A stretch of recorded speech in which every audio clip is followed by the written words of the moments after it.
Welcome back, brothers and sisters. I am Braden. This is Langley Outdoors, the place where we not only talk about what's going on in the gun world, our beautiful country, and how we're going to fix both of them together.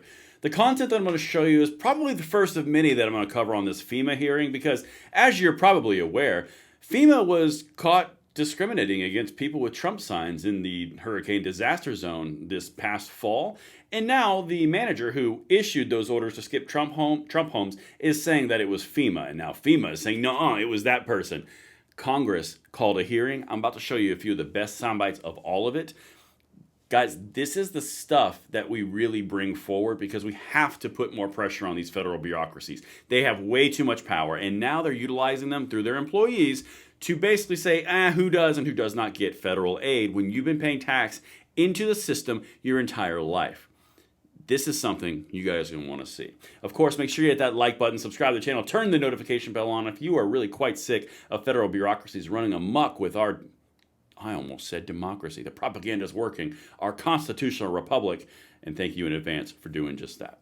And the content today, guys, is brought to you by USCCA. Now, USCCA has a policy in place that you guys need to be aware of because it's been amended. They added red flag law coverage. That was a massive game changer because behind the blue walls, all the blue states, red flag laws are quite literally one of the biggest threats to our Second Amendment rights in the country right now, and they're being weaponized at a tremendous rate.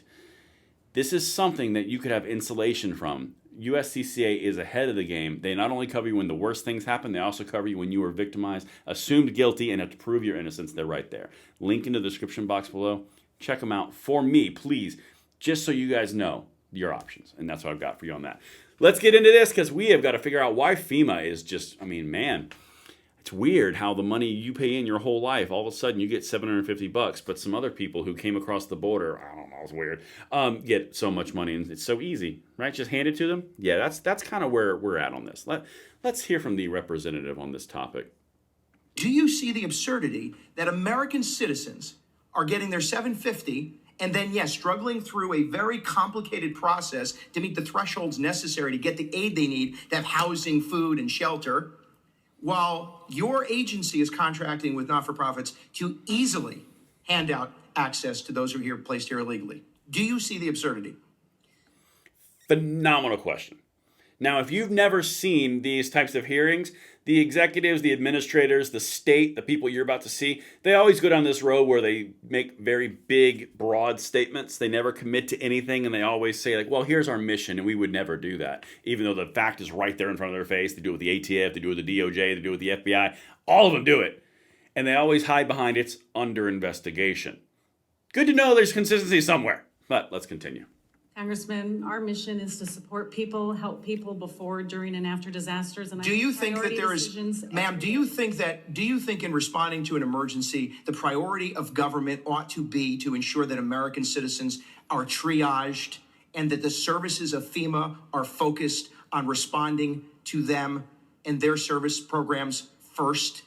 I absolutely believe that the services that FEMA provides should be supporting the people that have been impacted by disasters. Should it be? Oh, did you catch that? Hold on. Did you catch that? Because she didn't say by taxpayers. She didn't say by citizens. She didn't say anything except people who have been impacted. Well, people who have been impacted in a broad application, that would be the very people that he's talking about, non-citizens.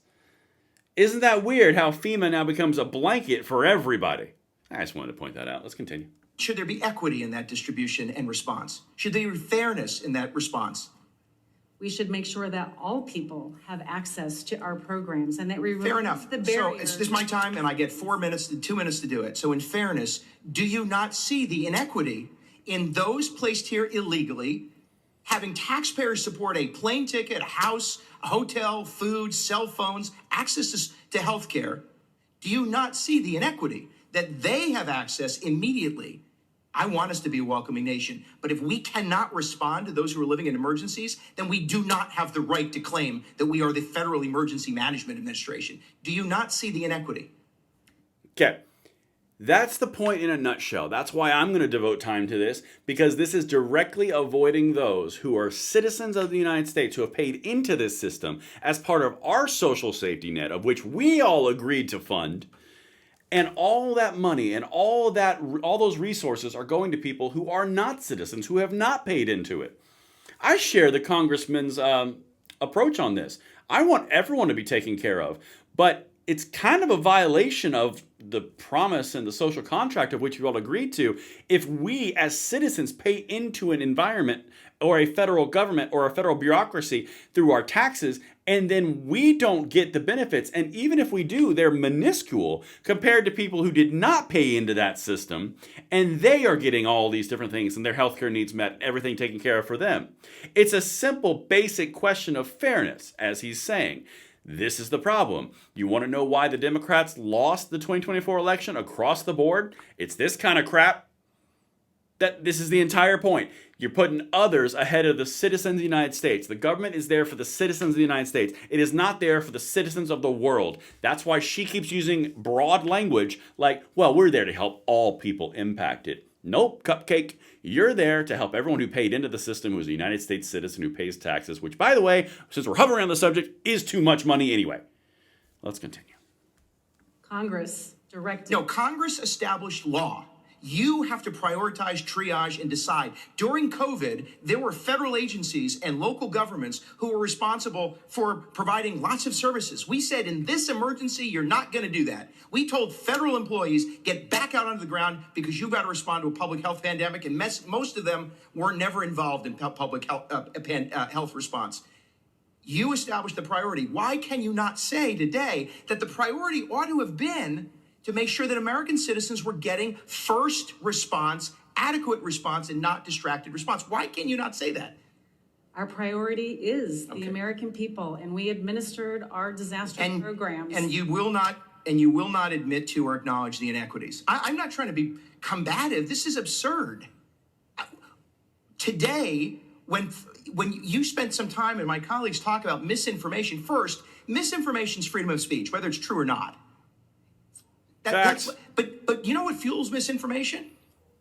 The inequity that FEMA has engaged in, because it allows for people to assume, whether true or not, a level of either incompetence, inefficiency, or lack of concern for those who are struggling the most when they see individuals enter this country illegally and then are transported here and receiving services. And you know that it is easier to access the shelter and services funding than it is to access disaster relief aid, housing assistance, small business aid. You know that it's more complicated.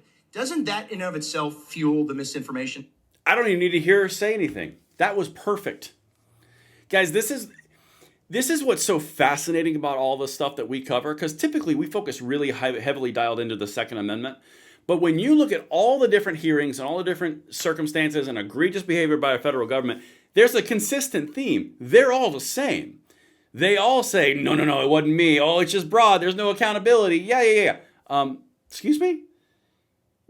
You wonder where misinformation and misinterpretation of action comes from? You're making it incredibly difficult for the taxpayers of the United States, and you're making it incredibly easy for non-taxpayers of the United States. It's not hard, but because bureaucratic inefficiencies, and in my opinion, I'm going to give it 50-50 targeting, it's not coming out that way. Let me know what you guys think. I got tons more from this because I want to make sure I get all this out on the record. I'll have everything linked, and thank you guys for your time. Let me know what you think.